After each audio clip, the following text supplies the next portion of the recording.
کو مارتی ہیں. ہمارا کہنا تھا کہ سگی ماں ایسی بربریت سے اپنی اولاد پر تشدد نہیں کرتی. آپ کی بیٹی ہے کچھ شرم حیا نام کی چیز ہے آپ کو؟ شرم حیا کی نام نہیں ہے. جیسے جاتی دکان پہ کوئی چیز لینے جاتی ہے نا, گھنٹہ 2 گھنٹے جاتی ہے تو وہ کبھی آتی نہیں واپسی. اچھا, تو اس کا مطلب ہے کہ جانوروں کی طرح مارو گے اس کو؟ مارتے آپ ہیں. اس کی ماں تنگ بہت کرتی ہے مجھے, میں ایسے مارتی سمجھاتی ہوں سمجھتی نہیں. کیوں ماں نہیں بن سکتی مجھے؟ میں میاں کو پوچھو نہیں اتنا میں میاں کو بتاتی ہوں. میرا میاں بول رہا نہیں کرا میرا باپ مارتا ہوں تو کہہ رہے ہیں کہ ماں مارتی ہے.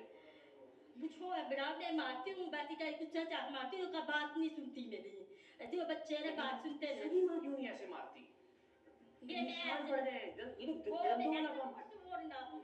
کسی دیر سے ٹنڈے سے نہیں مارتی, کسی بھی نہیں مارتی, چماٹے مارتی ہوں بس. بچوں کو مارتے بھی ہیں ماں باپ. مارتے ہیں ماں باپ, لیکن کوئی اتنا زندگی سے تو نہیں مارتے نا. یہ اس کے سونے کا طریقہ. آپ کو شرم آ رہی تھی سوتے ہوئے کہ آپ خود اس وقت چارپائی پر سوئی ہوئی ہیں اور وہ بچی فرش پہ لیٹی ہے. اسی سے آپ اپنی چھوٹا مجھے تنگ کرتی, میں نے سماج میں دوسری ماں اس کی میں نے اس سے پالی ہے. میں پیار کرتی ہوں, وہ مجھے مار سے میری بات نہیں مانتی. یہ بات تو پوچھو. پیار ہے بہن, میں اس سے پال لیا, اس سے ماں اس طرح سے نہیں پالنا تھا. میں نے پال لیا. اس سے اچھے تو جانور کے بچے پالتے ہیں لوگ, زیادہ پیار کر کے پالتے ہیں جانور کے. آپ چلے جائیں کتے بلیاں جو لوگوں نے پالے ہوئے, آپ کو نشان نہیں ملے گا. سامنے والی باجی ہے نا, سب محلے والے کو پوچھ لو یہ کیا کرتی ہے, سب بتائے. محلے والوں نے نہیں بتایا تو آپ ہمیں کوئی الہام تو نہیں ہوا نا. لاجواب ہونے لگی تو عائشہ کی سوتیلی ماں نے اپنے شوہر کے سامنے رونا دھونا شروع کر دیا. ایسے ہی اداکاری کر کے وہ ہمیشہ اپنے شوہر کے سامنے سچی ثابت ہو جاتی ہوگی اور اس کی بچی کے زخم جھوٹے پڑ جاتے ہوں گے. یہ کوئی پہلا موقع نہیں ہے, اس سے پہلے بھی ایک بچی کو ہم نے بازیاب کروایا, بیچاری زخمی تھی پوری, ماں اس کی بھی سوتیلی تھی. سگی ماں مارتی ہے کسی طریقے سے مارتی ہے. مجھے چھوڑتے ہیں, میں مری پوری ہوں, مجھے چھوڑ دو. میری بات اپنی بچی کے بعد کو چھوڑ کر وہ بڑا کیس بن جائے گا. بن جائے گا, نہیں بن گیا. اس ایکٹنگ سے کوئی فائدہ نہیں ہے. سنبھالا ہوا ہے, وہاں پھینکا ہوا ہے اس کو. اس سارے ہنگامے میں گھر کے اندر اور باہر محلے والے بھی بڑی تعداد میں اکٹھے ہو گئے تھے. ہمیں دیکھ کر انہیں اس عورت کے ظلم کے خلاف بات کرنے کا کچھ حوصلہ ہوا تھا. محلے والوں کو کہتے ہیں اسے کچھ کہو نا تو یہ ہمارے گلے پڑ جاتی ہے. ہم اس وجہ سے اسے چھوڑ دیتے کہ ہمارے پہ کیس نہ ہو جائے.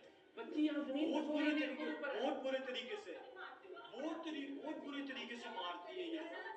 یہ 10 بندے ہیں, باہر بڑے بزرگوں نے چھڑایا. اسی طرح شور کرنا, رونا دھونا کر کے اسے مار ڈال کے لے کے جاتی ہے. یہ بندہ آتا ہے, یہ بندہ لے کے جاتا ہے, بولتا ہے نہیں مارے گی نہیں مارے گی, وہ بھاگتی ہے.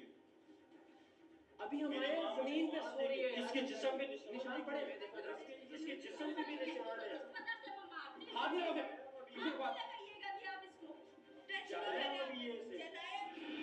سب کچھ روزے روشن کی طرح آیا تھا. بچی کے زخم اس کی مظلومیت کی گواہی دے رہے تھے. محلے والے اس ظالم سوتیلی ماں کی وحشیانہ مار کے عینی شاہد تھے. لیکن اس سب کے باوجود بچی کا باپ اپنی بیوی کی زبان بول رہا تھا. بچے کو چادر نہیں دے سکتے تو زمین پہ وہ چادر تک نہیں بچھا کے دے سکتے. ہمارا کچھ بھی سامان نہیں ہے, ہم غریب ہیں, کیا کریں, کچھ بھی نہیں ہے ہمارے پاس. اسی لیے اللہ تعالیٰ کی لعنت برستی ہے اس گھر کے اوپر اگر بچی سے پیار محبت کرتی پروردگار نے تو برکت رکھی ہوگی. ہر وقت کی مار اور تشدد کے باوجود اس سوتیلی ماں کا بس نہیں چلتا تھا کہ وہ کیسے اس بچی سے ہمیشہ ہمیشہ کے لیے چھٹکارا پالے. بات کرتے کرتے آخر دل کی بات زبان پر آ ہی گئی.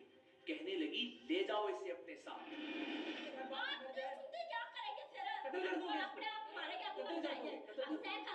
سارے بچے ایسے ہوتے ہیں, شرارتی ہوتے ہیں, بات نہیں مانتے, ایسے کرتے ہیں. کتنی بڑی بچی ہے, بہت بڑی بچی ہے, بہت بڑی بچی ہے. یہ بہت بڑا بچہ ہو گیا. اپنے گھر ہی لے کے جائیں گے.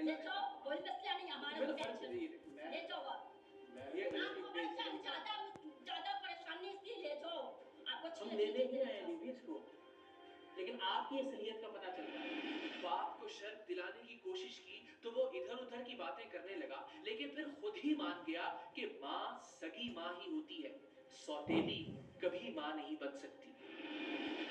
تمہارا دل پہ مجھے صرف یہ بتاؤ, ایک اللہ نے اولاد دی ہے, آ کے جب تم نے اس کے سر پہ یا اس کے چہرے پہ جس نے بھی مارا زخم کے نشان دیکھے تو تمہارا دل بالکل نہیں